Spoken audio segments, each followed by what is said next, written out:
the person that you can completely map and who only does positive things for you, it's like A, you don't know that person, B, they're not communicating with you, nor you with them, maybe they're just subordinating themselves to you or you to them, and you're not growing. You want someone who can, it's a real relationship is a wrestling match, it's a grappling phenomena that you both emerge transformed from, and that's what people want. They don't want a pushover, not unless there's something wrong with them. Now, a narcissistic person who never wants to be challenged will want a partner who does nothing but deliver exactly what they're told to deliver, but they will mistreat them beyond belief. What does the optimal relationship look like in terms of positive and negative emotion? You might say, utopia, nothing but positive interactions. It's no. Imagine you get people to code the interactions they have with their partner during the day, you sample it, you say, was that interaction positive or negative? And then what you're trying to do is predict the longevity of the relationship. So here's the data. If it falls under 5 positive interactions to 1 negative interaction, the relationship doesn't continue. Fair enough, too much negative. That's easy to understand. If it exceeds 11 positive to 1 negative, the relationship doesn't last. Why? No challenge.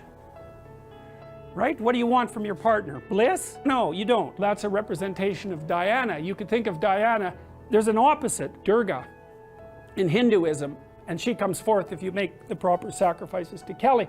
But I wanted to show you alternative representations from different cultures of these archetypal forms. This is Diana, positive feminine, multi-breasted, right?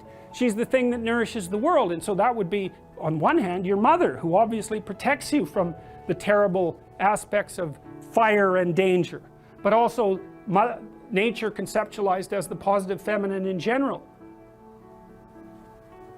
The source of all fertility and all food and all beings and all good things. Something that you want to have on your side, that's for sure. And you might say, if you acted heroically, properly, and you played the metagame and not the game, and you made the proper sacrifices, then you'd never encounter Kali, you'd only encounter her benevolent counterpart. And so then you might say, does she even exist then? And that's something that's very interesting, is because the degree to which the terrible part of the world manifests itself in your life is proportionate to how insufficient you are. And we don't know the full extent of that. If you got your act together completely, maybe all the suffering would disappear from your life, or at least maybe all the unbearable suffering, and maybe all the suffering or the unbearable suffering from the lives of people around you too. And you already know that because there are people that you'll go to in a crisis that you can rely on, and you know they'll help you, and you wonder what the world would be like if you were like that and everyone else was like that too. We'd have a lot fewer crises, and the ones that we do have would be a lot more manageable. And so when people say, why is the world so rife with suffering, one answer to that is because we're not yet what we could be.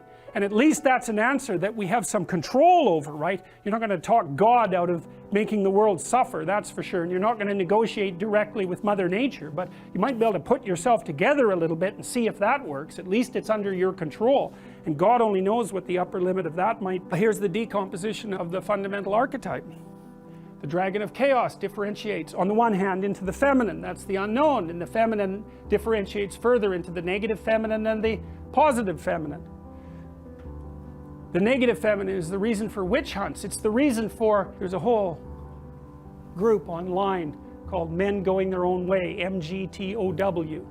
That's a very interesting group to go study. There's lots of them. I don't know how many of them there are, and most of them are older. Many of them are men who've been through a particularly horrifying divorce for one reason or another, and they've had enough of women.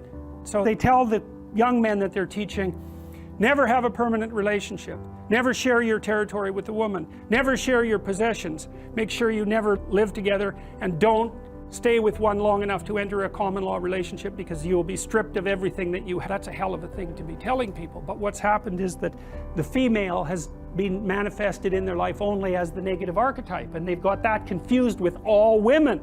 And that's partly, you got to ask yourself, if you know the mythological stories, maybe if you made the right sacrifices, you wouldn't have so much trouble with women.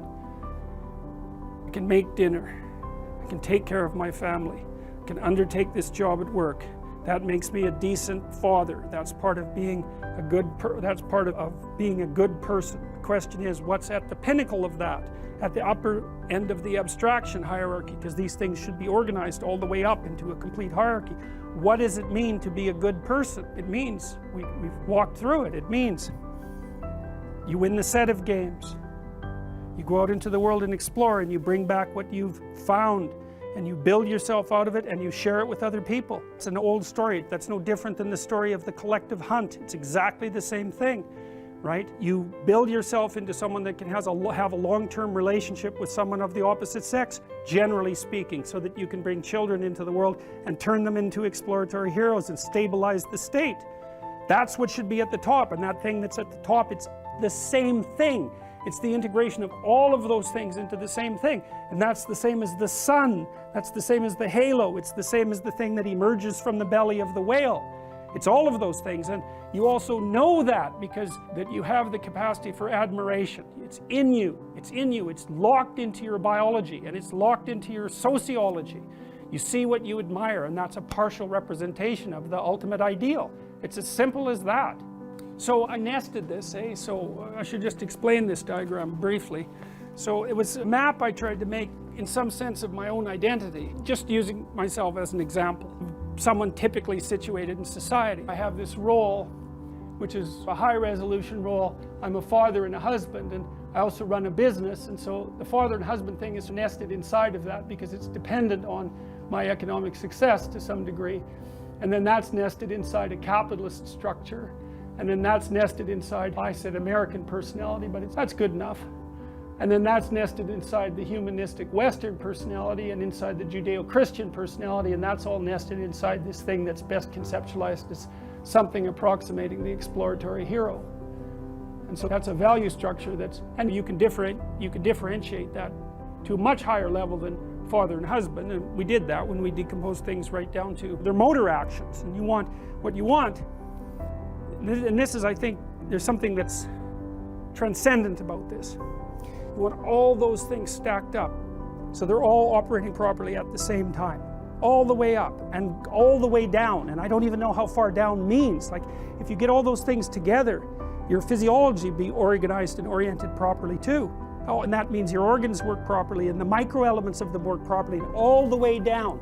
And then if everything is organized like that too, the society starts to work. Everything starts to organize itself along a horizontal axis where each level of the structure supports every other level. And you can feel that, I believe.